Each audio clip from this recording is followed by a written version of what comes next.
Morning. It's Friday, December 14th, and I'm in New Orleans at the end of my vacation, and I'll be doing a collaborative storytelling tip today instead of a regular writing tip, and update on Valkyrie of Desire book and where I'm going with the short stories and what's going on with the collaborative role-playing adventure, and maybe a bit about this trip in this very historic and interesting city. So I had a few of the players from my Roll20 virtual tabletop game present, and they got to see behind the curtain this last Sunday and Monday. So Colgrevance, played by my brother, and then Solaris, who was also able to make it. And they got to see my scramble as in the same room as I tried to roll, as I say, with a mistake.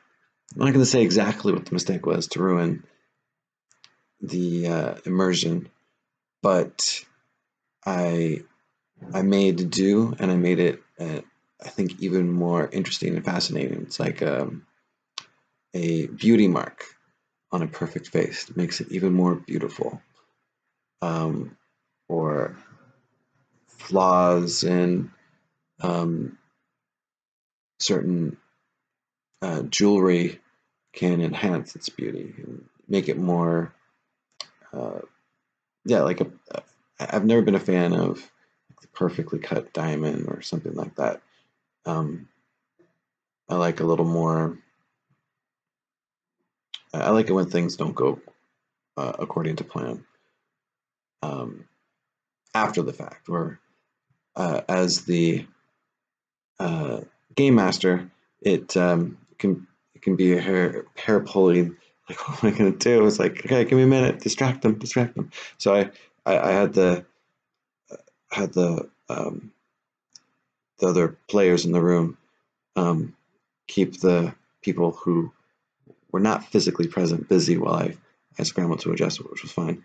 But basically, just weave the mistakes into the adventure. It's a collaborative role-playing experience for not just for role-playing game, but there's other collaborative storytelling where you're kind of going around a campfire style.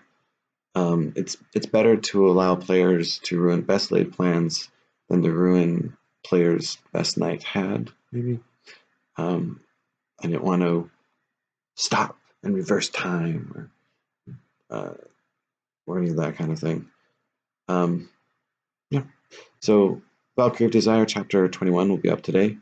I've on the Scribophile critique exchange site been getting great feedback and encouraging feedback about the book.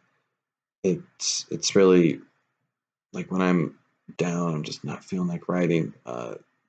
This getting any kind of feedback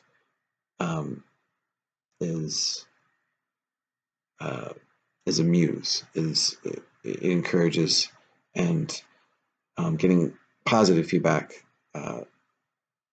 helps maintain some confidence, and it's just I recommend it for everyone. It's hard to keep family and friends keep beating them with requests to review chapter by chapter, and doing it with other writers, whether it's through a website or some other group in person, is it's so much easier, so much nicer to have that support group. The short story series, still, I think I mentioned previous week, Colgrevance, trying to catch up with the party, diving into the fungi caverns, and meet up with everyone else. It's these short little bits can be tough when there's a lot of characters to hop between. So I hope readers will get familiar with the characters, and it won't be that extra work of like 1,000 words or 1,500 words, but having 5 or 6 different characters can be too much if you aren't familiar with them. So this next little bit, I think I'll be focusing on just Colgrevance, which hasn't been a point of view character for a while.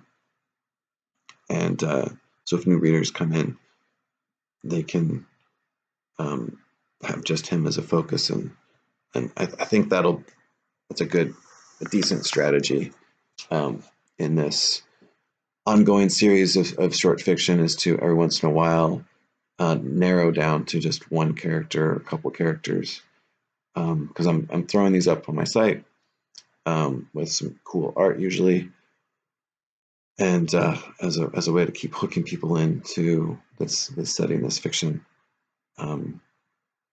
And I guess that's it, and I'll see you guys in a week.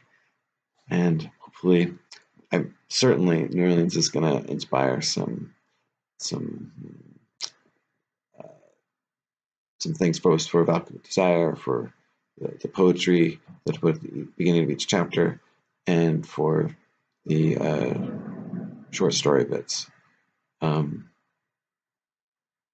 I'm also thinking of